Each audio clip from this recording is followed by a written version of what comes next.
নমস্কার, আমি শ্রাবণী। হ্যাশট্যাগ আমরা সকলের পক্ষ থেকে আমি আবার চলে এসেছি আজকের বিষয় নিয়ে আলোচনা করতে।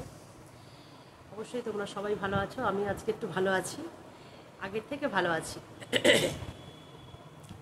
প্রচণ্ড গরম, তাই জন্য বলে দিচ্ছি আগেই, একটু পাখার আওয়াজটা হবে। আজকে পাখা বন্ধ করে করা যাচ্ছে না একদমই, মানে বুঝতেই পারছি না, একদম টক টক করে ঘাম ঝরছে। যাই হোক, আজকের বিষয় দিয়েছেন আমাদের খুব খুব খুব প্রাণের কাছের মানুষ দিদিভাই। তো অবশ্যই সকলেই প্রাণের কাছের, তবুও আমি বলবো দিদিভাই যেভাবে আমাদের হাত ধরে আমাদের সঠিক পথ দেখাতে এগিয়ে নিয়ে চলেছেন, যাত্রাটার শুরুতে উনি তো টেনে নিয়ে চলেছেন আমাদেরকে, তাই জন্য মানে সমস্ত কৃতিত্বটাই ওনার, কিন্তু বেশিটা। এটা হচ্ছে ব্যাপার, ওনার পিছন পিছন আমরা সবাই চলেছি। তো যাই হোক, বিষয়টা এরকম যে আমরা বাড়ি থেকে যখন বাইরে কোথাও যাব, বড়োদেরকে বলে যাব, এবং যখন ফিরব এসে বড়োদেরকেও জানাবো। এটাই উচিত না নিজেদের খেয়াল খুশি মতন বেরিয়ে পড়াটা উচিত? কোনটা ঠিক আর কি, এটাই বলতে চাইছেন দিদি। তবে সত্যি কথা বলবো কি, আমাদের যে জেনারেশান, আমরা সকলেই জানি আমাদের যে জেনারেশানটা, আমরা কখনোই বাড়ির বড়দের না জানিয়ে বাইরে বেরোবার সাহস পাই। অবশ্যই আমরা যখনই বাইরে বেরিয়েছি তখনই আমরা কিন্তু বাড়ির বড়দের জানিয়েই বেরিয়েছি, এবং বাড়ি ফিরে এসে জানিয়েছি। যেমন সেটা এখনও করি, যখন এই শ্বশুরবাড়ি থেকে কোথাও যাই, যেখানে যাই, যদি পাশের বাড়িতেও কোনো দরকার থাকে যাই, তাহলেও আমার শাশুড়ি মাকেও জানিয়ে যাই। এবং যখন ফিরে আসি, ঢুকছি যখন, মা এসে গেছি এরম বলি।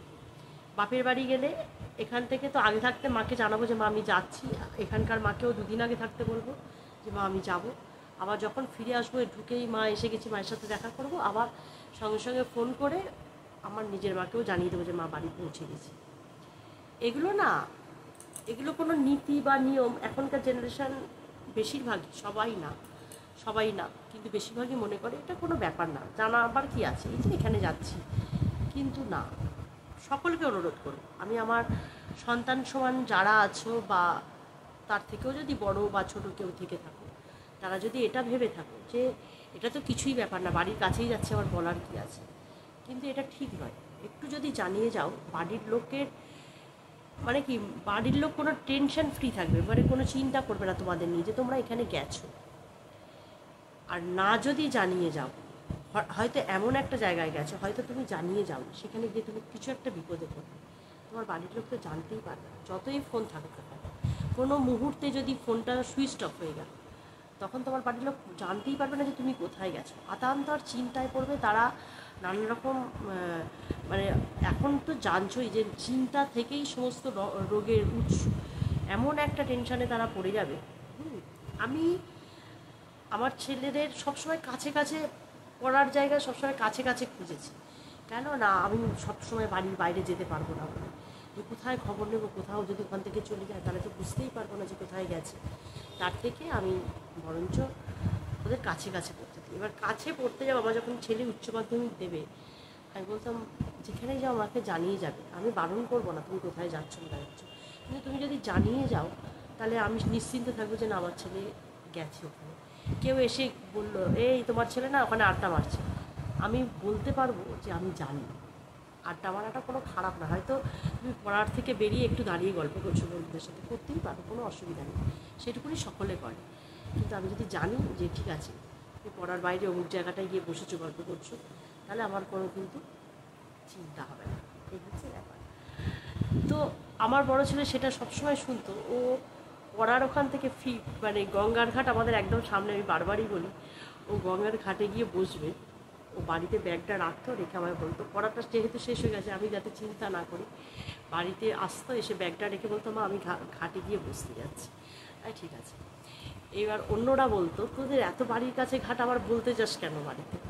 আমি বলছি বলবি এটা নিয়ম, এটা নিয়ম, কারণ আমার মা বলেছে কেউ যদি বাড়িতে গিয়ে বলে যে এই তোমার ছেলেকে দেখলাম ঘাটে অন্যদের সাথে বসে আছে, তখন আমার খারাপ লাগবে। আমি বলবো না আমি জানি যে আমার ছেলে ঘাটে গিয়ে বসে আছে, এটা আমার কাছে আমার মানে কি বলবো, আমার বিশ্বাস যে আমার ছেলে আমাকে বলে গেছে সব কিছু, যে এখানেই যাক না কেন আমায় বলে যাবে। এটা হচ্ছে ব্যাপার, একটা ভরসার জায়গা তৈরি হয়।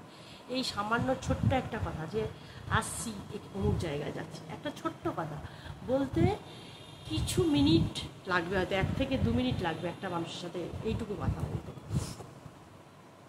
কিন্তু এটাকে মানুষরা একদম ফেলনা মনে করে, কিন্তু আমি এটাকে ফেলনা মনে করি না।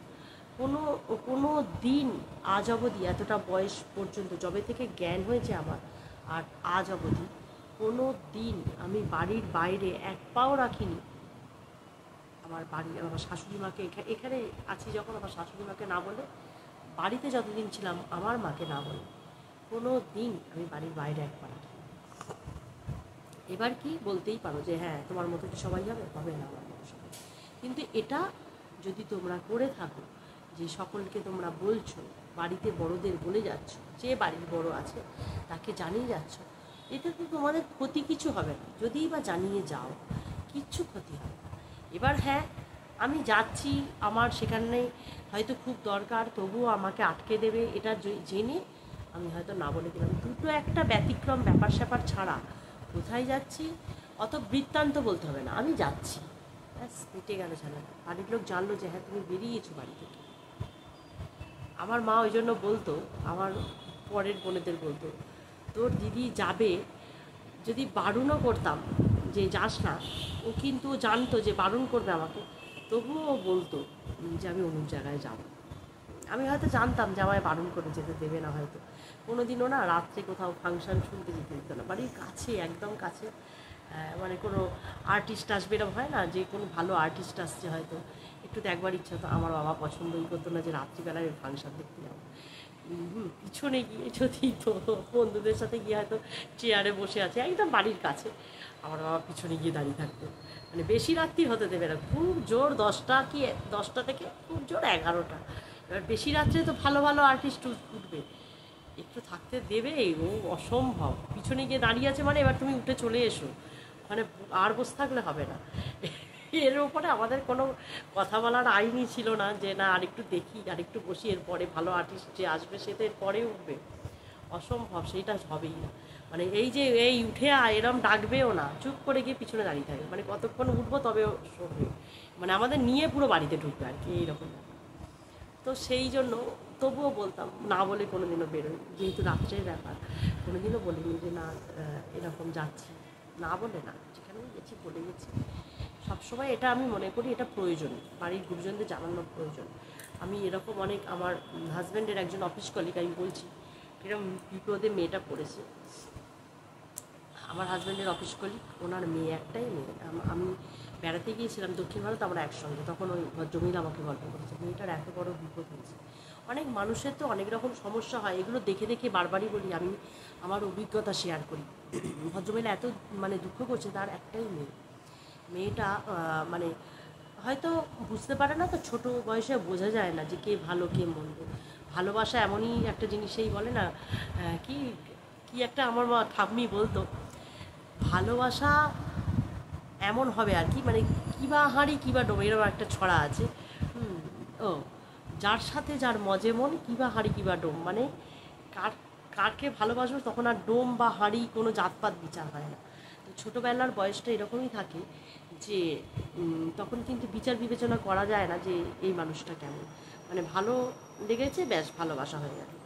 তো সেই মুহূর্তে ওই মেয়েটা ওরকম একটা ছেলেকে ভালোবেসেছিল, এবার তাকে 2-1বার বাড়িতেও এনেছিল, এবার সেই মানে মা পছন্দ না আর কি, মেয়েটাকে খুব সুন্দর দেখতে, মা তো মায়ের মন মা বুঝতে পারে যে ছেলে সেরম ছেলে নয়, হয়তো নিয়ে খালি ঘুরবে টুরবে তারপরে ব্যাস। এবারে একটা মেয়েকে বকতেও পারতো না, বেশি বকাঝকাও করতো না, মানে মেয়ে যা বলতো তাই, মেয়ে জামা ইস্ত্রি করে মা গুছিয়ে রাখছে, মেয়ে যদি কোনো কিছু না খুঁজে পায় টান মেরে আলমারি থেকে, মানে মা নিজে দুঃখ করে আমাকে বলছে, ফেলছে ছুঁড়ে, যেটা পছন্দ সেটা করলো, বাকি সব জামা ওখানে পড়ে রইলো, আবার মা গুছিয়ে তুলে রাখে। আমার মনে হয় কাউকে না এতটাও অধিকার দেওয়া উচিত নয় যে সে যা খুশি তাই করতে পারে, তাই জন্যই তার এত বড় দুঃসাহস হয়েছিল আমার মনে হয়। তো সে ওরকম মাকে না বলে বেরিয়ে গেছিলো, পড়তে যাচ্ছি, মা জানে পড়তে যাচ্ছি, কিছু ব্যাস এই পর্যন্ত, কিন্তু কিছু বলেনি, না বলে বেরিয়ে গেছে, সেই ছেলের সাথে বেরিয়ে গেছে। এবার মারা তো খোঁজাখুঁজি করছে, পড়ে ফিরে আসার কথা, ফিরছে না, তখন মানে স্বামী স্ত্রী দুজনেই এনারা টেনশানে, মানে সে বলছে পাগল পাগল অবস্থা, একটা মেয়ে, খোঁজাখুঁজি করছে চারিদিকে, আত্মীয় স্বজনের বাড়ি ফোন করছে কিছুতেই কিছু না। তারপরে একটা ফোন এলো এমন যে আপনার মেয়ে হসপিটালে না কোন ডাক্তারখানায় একটুখানি আছে, আপনারা আসুন। ওরা তো বলছে আমরা সেই যেই বাড়িতে কাপড় জামা পরেছিলাম সেই অবস্থায় পাগলের মতন, তাহলে ওই যে এনারা যাচ্ছে পাগলের মতন অবস্থা হয়, তাহলে এনাদেরও তো কিছু রাস্তাঘাটে বিপদ হতে পারে। বলছে গেছি, গিয়ে দেখছি আমার মেয়ের অ্যাক্সিডেন্ট হয়েছে, এমন চোখ মুখ ফুলে, মুখটা এরম ফুলে হাঁড়ির মতন হয়ে আছে, এখানে কপাল ফেটে গেছে, 2-3টে সেলাই হয়েছে। সে মেয়ে তো অচৈতন্য অবস্থা, ডাক্তারবাবু কিছু বলতে পারছে না ঠিকঠাকভাবে। তারপরে সেই ছেলে মুখ বেজার করে পাশে দাঁড়িয়ে আছে। তারপরে না এমন কি কিছুই হলো না, তারপরে বাড়িতে এলো। মেয়েটার অনেক দিন পর্যন্ত বিয়ে থা দিতে পারেনি। সে ছেলে নাকি ছেলের সাথে কীভাবে রেজিস্ট্রি করতে গেছিলো না কি করেছিল, হঠাৎ দেখলো একটা কোথা থেকে ডিভোর্সের মানে চলে এসছে, রসিদ চলে এসছে। তখন এরা ভাবছে এটা কী হলো, কবেই বা বিয়ে হলো আর কবেই বা ডিভোর্সের নোটিশ, মানে কবেই রেজিস্ট্রি হলো, কবেই আর ডিভোর্সের নোটিশ পেয়ে গেল। সেই থেকে মেয়েটা সেই নানান রকম, একটা মেয়েকে নিয়ে তাহলে কত নাজেহাল অবস্থা চিন্তা করো। সেই মেয়েকে নিয়ে কোর্ট কাচারি হেনা তেনা, সেই মেয়েও মানে আমাকে এরম করেছে, আমি আর বিয়ে মানে মেয়েটার ওই যে মাথায় হয়েছে, মাথা ফুলে গেছে, ভাবছে মেয়েটা হয়তো আর বিয়ে করা যাবে না মেয়েটাকে। এসব নিয়ে অনেক সমস্যা, মানে কত কথা, এত কথা বলা যায় না। এবার যার সম্বন্ধে আমি বলছি সে হয়তো যদি বা কখনও শুনে থাকে তাহলে সে ভাববে আমাকে আমার পারমিশন না নিয়ে বলেছে, তা আমি যেন কোনো নামই বললাম না। কিন্তু ভীষণই এইরকমই হচ্ছে আজকালকার যা দিনকাল, এরকমই হচ্ছে। তাহলে প্রত্যেকে সতর্ক থাকা, আমি বারবার বলি প্রত্যেকে সতর্ক থাকতে হবে। সতর্ক না থাকলে না আখেরে নিজেদেরই ক্ষতি। এই যে দুটো কথা যে মা আসছি বা মা আমি অমুক জায়গায় যাচ্ছি, এতে কী হলো, বাড়িতে মা অন্তত জানতে পারলো যে তুমি কোথায় যাচ্ছ। এবার সেখানে বলা তো যায় না। আমার ছেলের বন্ধুর সাথেও এরকম হয়েছে, পড়তে বেরিয়েছে, পড়াননি সেদিনকে স্যার, মা জানে না, বাড়িতে জানে পড়তে যাচ্ছে, কিছুই জানে না।